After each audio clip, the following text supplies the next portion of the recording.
You awake on day 2 and attempt to process the wild visions you had. Were they memories or premonitions? And then there was that secret ingredient that Colonel Sanders went ahead and told you outright. Not much of a secret, huh? That's probably just because he already trusts you so much. Sure, that makes sense. We'll go with that. You meet up with your besties in front of the school. Before you can tell her about your encounter with the spork monster, she laughs into a story of her own. Okay, I know this might sound a little strange, but I think I might like Clank. Like him, like? I know it sounds like it's moving too fast, but there's something about him. I like him. Like him. He's so shiny and square and hot. Literally, hot. It burns my hand when I touch him. We got to talking after class, and he's actually a totally sweet guy. Not only that, but he's really smart. He told me all kinds of stories about Colonel Sanders. Did you know that Colonel Sanders was the most popular kid in his high school? No, but that does make complete sense. Yeah, but he was so popular that he was voted prom king at a school he didn't even go to. And also, the convertible that he himself rode in at the front of the homecoming parade. I'm thinking maybe something got loose in pressure cooking language translation there. Either way, maybe it'd be best if you took it slow with this new boy, like I am with Colonel Sanders. You and Colonel Sanders, the coolest guy in school, the most famous student to ever attend University of Cooking School Academy for Learning. You're a thing now? We definitely connected yesterday. Hahaha, sure you did. You're great. Why shouldn't he be into you, I guess? Laughing at the implication that you and Colonel Sanders might be a thing is definitely not cool. You are great. You have an idea about how to prove that your love is real. Well, if he's not into me, why did he tell me one of his secret ingredients? Your bestie's eyes lit up. A secret ingredient? Yeah, I just said that. A secret ingredient. Is there a dramatic echo in here? Miriam checks to make sure you're alone before continuing. So this summer, while I was on vacation with my family, a lovely man approached me in the botanical garden where I was wandering. This can't be good. He told me all about his passion for spices, secret spices. The man even gave me some to show me what he meant. He said it was a powder created from super duper rare dried flower petals, and that if I did him a big favor, I could have some of my own. Please, Miriam, don't tell me you bought cocaine. So I filled my suitcase with them and brought them home. He was so nice, he even met me at the gate when I arrived. Later, when I cooked with them, a very strange feeling came over me, and the flavor was so unlike anything I have ever tasted. I think you're being very liberal with the meaning of spices here. Whatever. Anyhow, we both share an interest in cooking, so we've stayed in touch, you know, like pen pals. I bet he would love to know more about new spices. Well, I'm definitely not supposed to share Colonel Sanders' secret recipe, and besides, I only knew the one ingredient, so I doubt it'd be much use to anyone. Please, please, please, it would mean the world to me. No one has to know it came from you or from Colonel Sanders. What do you think? Should you protect Colonel Sanders' secret? Or share it with your bestie? Well, I definitely think we should protect Colonel Sanders' secret, so we'll make up a fake ingredient. You quickly think of a fake ingredient name. I don't know. How about... It was, Eye of Newt. I know, sounds like some kind of witch's potion, but what can you do? I have Newt. Wow! Her eyes lit up imagining such a thing, and you figure that you've satisfied her curiosity and shall move on. However, she immediately turns around and does some dumb typing on her phone that you can't quite see. That's probably not good. Before you can ask her to confirm that she was definitely not texting the secret to other people, you're interrupted. A wind rushes in. Cherry blossom petals fill the air. Colonel Sanders, he's arrived at school on a wild stallion.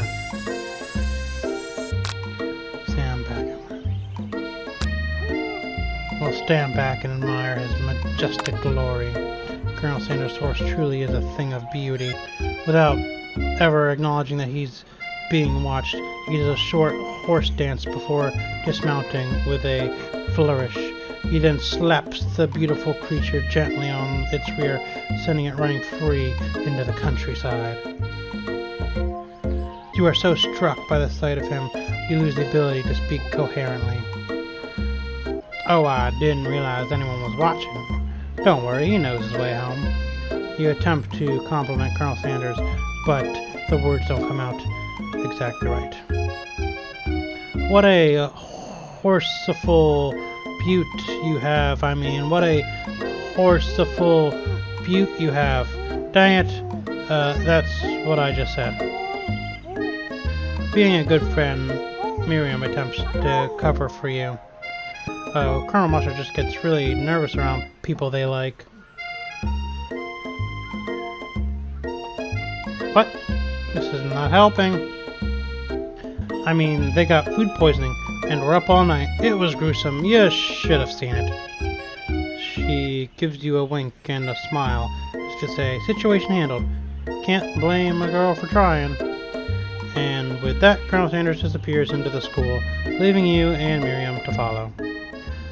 When you enter the classroom, you can see your two rivals, Ashley and Van Van. When you enter the classroom, you can see your two rivals, Ashley and Van Van, are doing something bad. By the way they're hiding, it must be really bad. Like counterfeiting recipes bad, experimenting with restricted ingredients bad, summoning a demon bad. You try and get a peek over Van Van's hulking shoulder, but he sees you coming. Whoa there, little one. I'm not sure you're ready to handle this. Why don't you make like a bee and mind your own wax, honey? Darling, stop acting sure or act like you're not interested in them, but really try and get a closer look. Let's act like we're not interested and try and get a closer look. You sit near the rivals, but leave your back turned to them. You even hear Van Van mutter something that sounds a bit like a magic spell. However, he notices you eavesdropping. You try to cover your tracks and improvise an excuse. Ahem, it's time for class, and you're distracting the rest of us who want to learn. Now you've upset them. Oh, and you're the Emperor of Cooking, are you? You make the rules. I'm not sure you'd know a good meal if it ate you. Being the best chef in the world takes more than just culinary skill. It takes creativity. It takes finesse. And it doesn't hurt to use a little evil. You finally get a look at what it was they were hiding, and you instinctively recognize it. It's a book, just like the one you found after your encounter with the spork monster. That's the same book I found last night in the quad. Ashley immediately elbows Van Van, who hides the book behind his back. I don't know what you're talking about. That book has been a family heirloom, and its contents are secret. You notice that they haven't just been studying the book, they've gotten Pop pinned to the wall, and they're tossing potato skins at him as he tries to catch them in his mouth. We're playing. Before you could dig in any further, you're interrupted by the arrival of more students. It's almost time for class.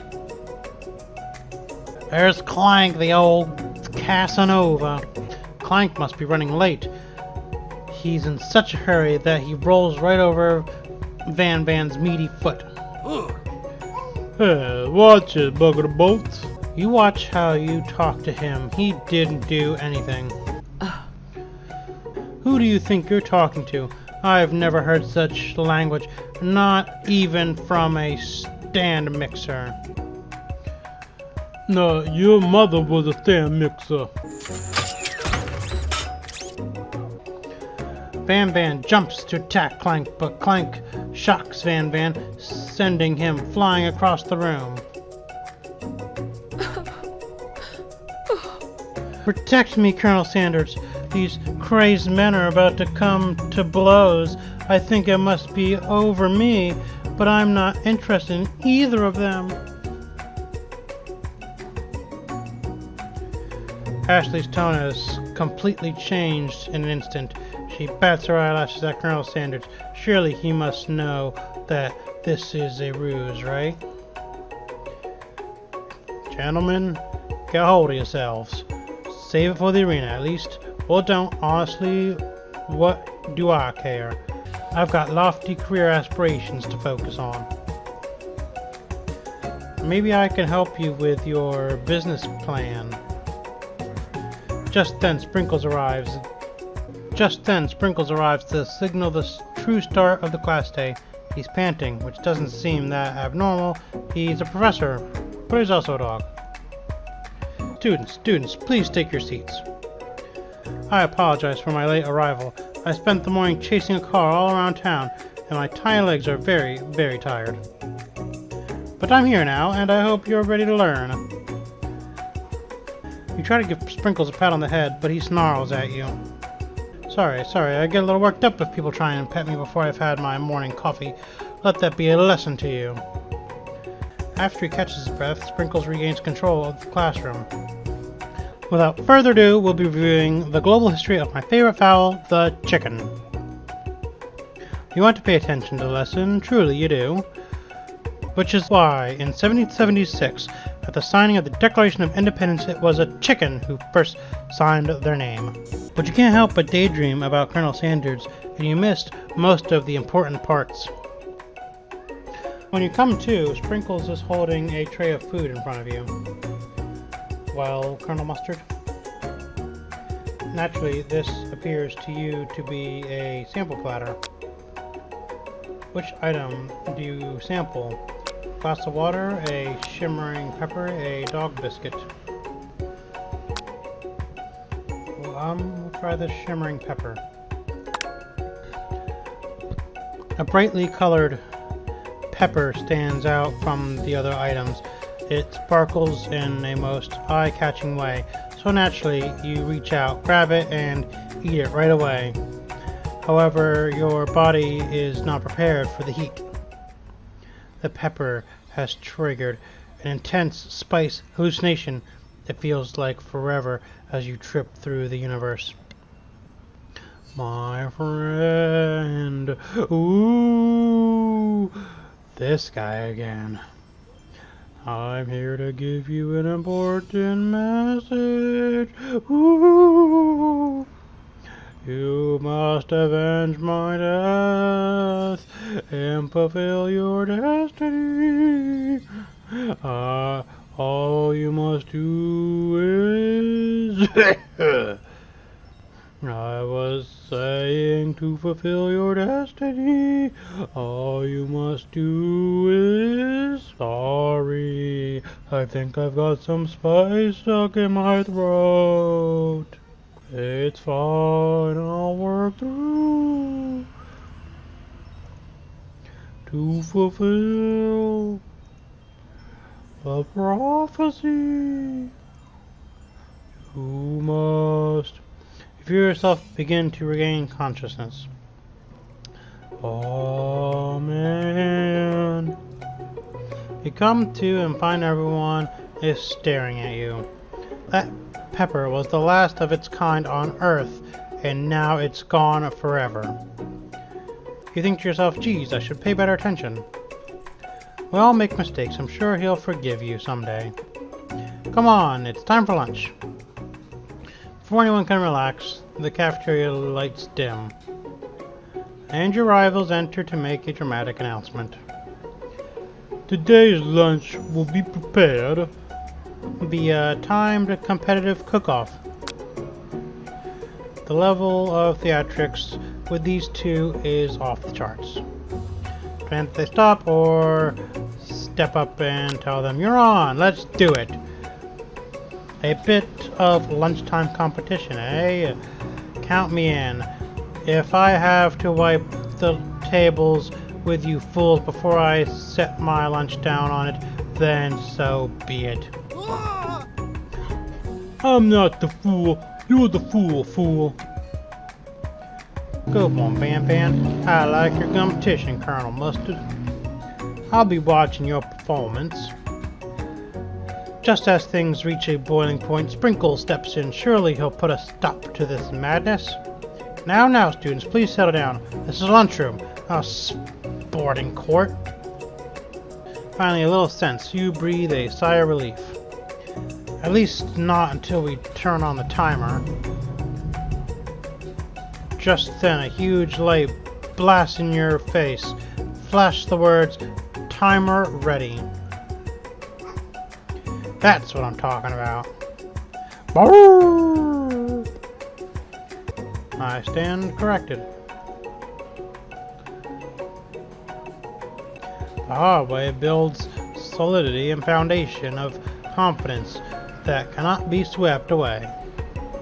And that's an original quote of mine. In case anyone was wondering, I hope its message lifts you to victory. Like a diamond, I was formed under pressure, and now is my chance to shine. I will defeat you myself. You had his chicken and you made mashed potatoes and gravy on day one, and you're feeling like you can really impress him again here. It's time to boil some water for the potatoes. Think fast. If the timer runs down, you'll be forced to pick randomly. 100. That's right. But how would you have even gotten into this school without knowing that? Winner gets to rub my furry belly. Let that enticing offer motivate you. You're going to season the chicken. You got 11 herbs and spices. That's right. You might not know all the ingredients, but you're headed in the right direction. Now you got some good stuff in here. Vigilance. Strong.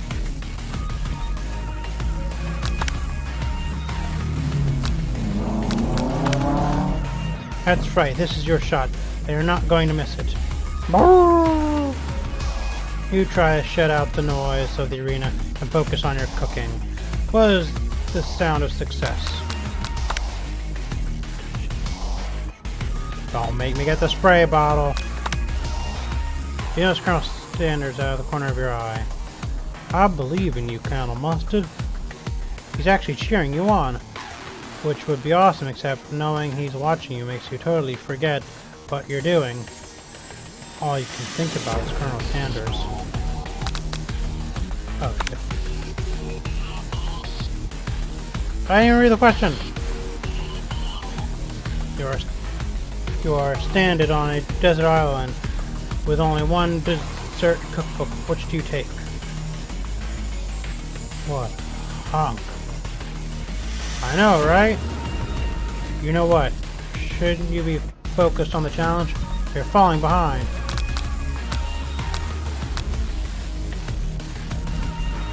What does that have to do with crafting spectacular fried chicken and delicate baked biscuits? Woof woof. You're really struggling to keep up.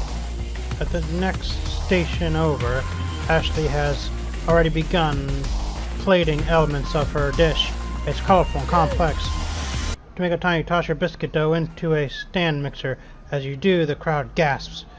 Yikes!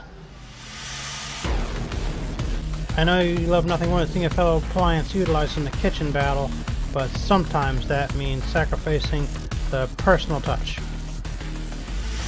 You might not have any hands, but Colonel Mustard does, and a good chef needs to be touching that dough to know when it's properly mixed. There's an easy way and a hard way.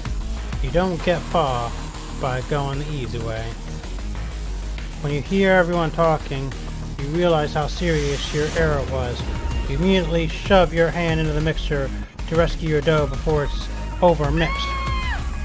Colonel Mustard! No! But you're not fast enough, and your hand gets stuck. It's immediately crushed by the quickly spinning beaters. There's no way you'll be able to use that hand for the rest of the match. Colonel Sanders shakes his head in shame. What you often find is that the easy way can turn out much, much more difficult. Everyone stop what you're doing right now. This battle is over. It can't be. I was so close to finishing my dish. Sweetheart, look at your hand. You simply can't go on.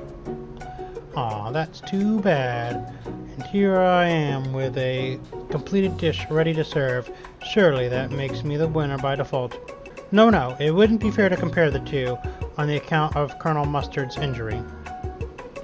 You see Sprinkles begin to lick his doggy chops as he locks onto the dish. But I suppose you should at least tell us what you prepared. Well, because I'm the sweetest, I skip straight to dessert. Under this white chocolate dome, you'll find a wide array of delights, taking you on a journey of flavor that tastes good and tells a story of excellence. I was going to ask Colonel Mustard to do the honor, but since you're injured, I'm afraid that pouring this creamer of delicate hot chocolate sauce might be too difficult. Colonel Sanders, if you wouldn't mind lending me your strong, steady hand. Colonel Sanders pours the hot chocolate sauce on the top of the dome, causing it to melt away, revealing the ingredients hidden within. Inside, you'll find a delicate fried cheese croquette atop a slice of honeycomb, ice cream, 2 ways, tender nougat, and pearls of blueberry jelly. Colonel Sanders seems intrigued, but perhaps not impressed, as he dips his finger into the chocolate sauce. Simplicity isn't your strong suit, is it, Ashley? Oh, you. As he places a sauce-covered finger into his lips, Ashley leans over and whispers something into his ear. A dab of sauce sticks to his mustache. Can initialize the rage we feel, or put yourself between Colonel Sanders and Ashley. Your rage burns so intensely with your eyes that they burst into flames. The flames cause your eyebrows to catch fire and turn to ash, and they fall off your face, which means people will have a hard time understanding your emotions for the rest of the semester, perhaps forever. Embarrassed and ashamed by your poor performance, not to mention your crispy fried brow, you run for the quad to be alone. The beautiful weather feels like an insult. Inside of you, a storm ranges. It's Colonel Sanders. He's probably here to tell you that he and Ashley are in love and have decided to get married. And he won't even ask you to cater his wedding because you're a terrible chef and an awful person. You try to hide from him, but he approaches you directly. I know you're hurting right now. Not just from the devastating loss, but from the run-in with the mixer and the small fire. We should get that checked out. I'm fine. Can't you just leave me alone? I'm a loser. I'm not fit to fill your fryer. I'll never be a master chef. I'm fine. Can't you just leave me alone? I'm a loser. I'm not fit to fill your fryer. I'll never be a master chef. Failure is a part of life. Not just for you, but for all of us. Do you think I've never failed at anything before? That's exactly what I think. Well then, think again. I wasn't always the man you see before you enrolled in culinary school, independently handsome, successful, and motivated. Well, handsome, sure. I was born that way. But I've walked other paths and arrived at dead ends. I was passionate about life, but I failed as an obstetrician. I was passionate about justice, but I failed as a lawyer. I didn't know. People see my delicate ribbon tie and my well-kept beard and assume that I've got it all together, which is true now, but hasn't always been. Sounds like this guy could really use a hug. I resolved then that I was gonna amount to something. No amount of hours, labor, or money would deter me from giving the best I had to give. As Colonel Sanders changes focus, you can see something unite inside him, a burning passion. One has to remember that every failure could be a stepping stone to something better. My new dream is pure, it's honest, and something that a humble man in a crisp white suit can be proud of. I'll create a new chain of chicken restaurants that'll bring joy to the entire world and make up for my past misdeeds. Yay! Just as your moment grows intense, you're interrupted by a threatening, shadowy presence. Battle scarred from the night before, you prepare for the worst. It's the spooky monster. Porco, the Spook Monster here to play a hero. Is anyone else feeling a bit of deja vu? I'm sorry, Gorko, but I could have sworn we already battled you last night. That was Borko, my twin, and that's Gorko. I'm here to avenge them. Are you stronger than Borko? Well, we're twins, so no, not really. We're pretty much exactly equal in every way. Where you at? Colonel Sanders smirks. He is already on the same page as you. It's just that we beat Borko pretty easily. I don't think you have much of a chance. Not to mention I feel really guilty about that. If I could take it back, I would. I think what Colonel Mustard is saying is, can't we just be friends? Life is too short for making enemies. I suppose. You really don't need to fight. It's just that I've got these punchy teeth and claws. All the better for enjoying tasty food. Surely you like to eat, don't we all? Of course I do. Inspiration strikes, and you come up with a quick idea. Chomp on this. You toss the biscuit into Porco's open mouth, and he devours it in one gulp. Delicious! You're so much nicer than the evil student who once upon a time turned me into a creature who stands here today. Oh, I don't believe it. You were human once? Well, yeah, I was a chihuahua, but I was still a student at the school until one day some mean kids with a magic spellbook cast a dark enchantment on me, and I was forever transformed. A magic spellbook?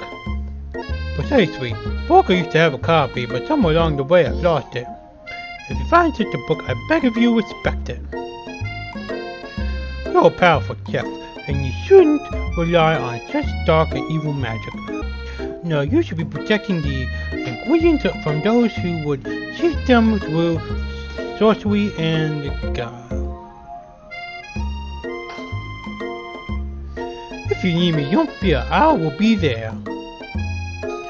Sounds like there are some bad cookies in the kitchen of life, Colonel Mustard. Together, I am sure we can defeat them. Come back to my hideaway, and we can discuss. A personal invitation? You can't imagine what Colonel Sanders' home must be like. It sounds like you're about to find out. Stepping inside Sanders' home, surrounded by his things, you start to feel a special bond with him. It looks like you live such an exciting life, Colonel Sanders. Every day can be an adventure if you approach it with the right attitude. Long ago I made the decision to never stop searching, never stop working, never stop imagining. Have you been working on any recipes of your own lately? I'm always excited to talk about food with another ambitious chef. Well, there is something. It's just a side dish that I've been tinkering with, trying to find the right balance of flavor and textures. Not sure I've nailed it yet, but I'm close. Colonel Sanders' eyes perk up as he starts to wonder what dish you might be describing. It's meant to pair with something spicy, something crispy, both perhaps. Now you've got him right where you want him. Should you reveal your new creation to him or keep it a secret just for you? Let's reveal it. You decide that you're as ready as you'll ever be to share your original cooking with Colonel Sanders. Before you can talk yourself out of it, you decide to dive in head first. You reach into your lunch bag for a special dish that you've been keeping on ice all day. I present to you my original coleslaw. The shredded cabbage dish glistens in the light of Colonel Sanders' luxe hideaway. Magnificent. Together you chow down on the creamy slaw until just a spoonful remains in the bowl. Do you mind if I hold on to that last bite? I'd like to have it around so that I can admire its taste later and think back on this moment. You could offer to make him more, but he seems like a very sentimental kind of guy. Sure, why not? Please make yourself comfortable. I'll be back in just a moment. You realize that now would be the perfect time to do some snooping. Around the room are various items that you can look close at. Each item seems to radiate memories and emotions. Tap an item to discover more about the Colonel. This must be where he keeps his secret recipe.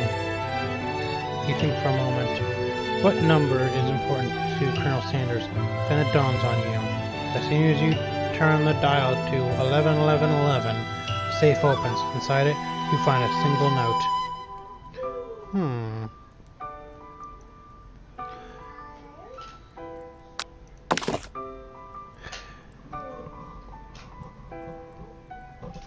An adorable little baby crawling across the floor from the goatee and mustache combo he sports. You figure that this must be Colonel Sanders himself. That, or maybe it's the drumstick that he seems to be waving like a rattle. Who frames a baby picture of themselves? Probably the same type of person who would make their own face the logo of the company they founded. Am I right?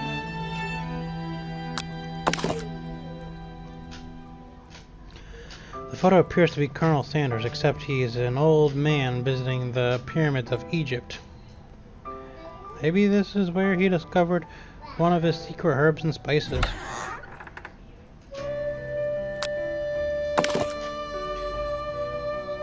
One of the famed photos shows an old man who looks a bit like Colonel Sanders standing with a friend. They hold fried chicken drumsticks and appears to be cheering themselves. You look closely and see that there's a short inscription. I wonder who my friend Pete is. You take a close look at the large urn sitting on the nearby pedestal. There's a plaque on it. It's dusty, but when you wipe it off, you can read the inscription. It says, "Here lies the ashes of all my past careers and business failures." Poor guy.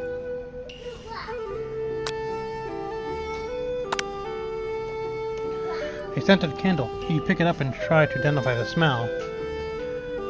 Power tool? Freshly stretched collar? Piece of wood floating in a lake? Summer of '69? No, it's one of those secret recipe ingredients. It's...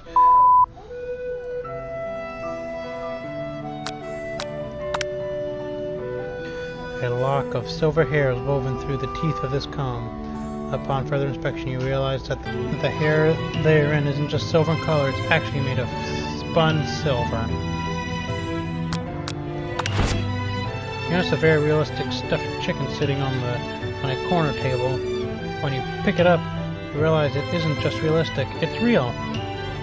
Taxidermy must have been important to Colonel Sanders when it was alive. A little note clipped to the chicken's foot reads, "The true state bird of the great state of Kentucky." You gaze out the window across the vast lake and mountain range beyond. Just then, the ghost of Student pops up.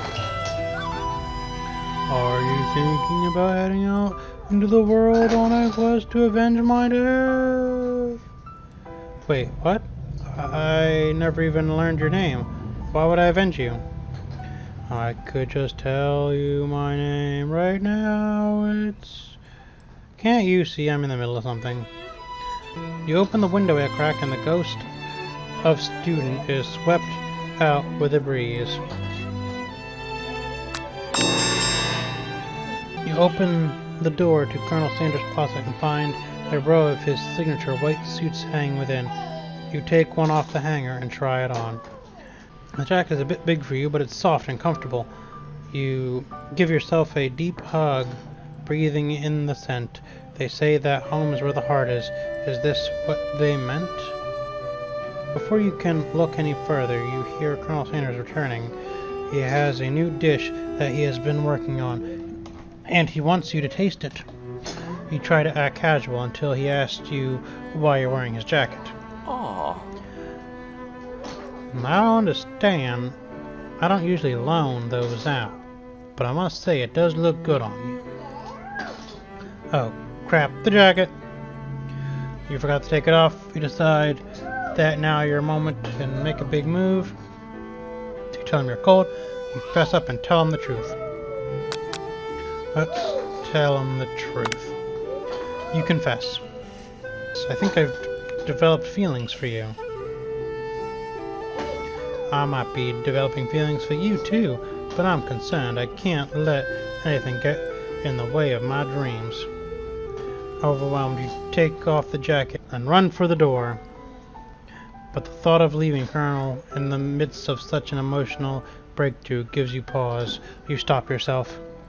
Colonel? Yes, Colonel Mustard. I honestly think this may be the beginning of something wonderful. I think you're right. We should take things slow. You talk late into the night and drift off into a slumber. Dream sequence.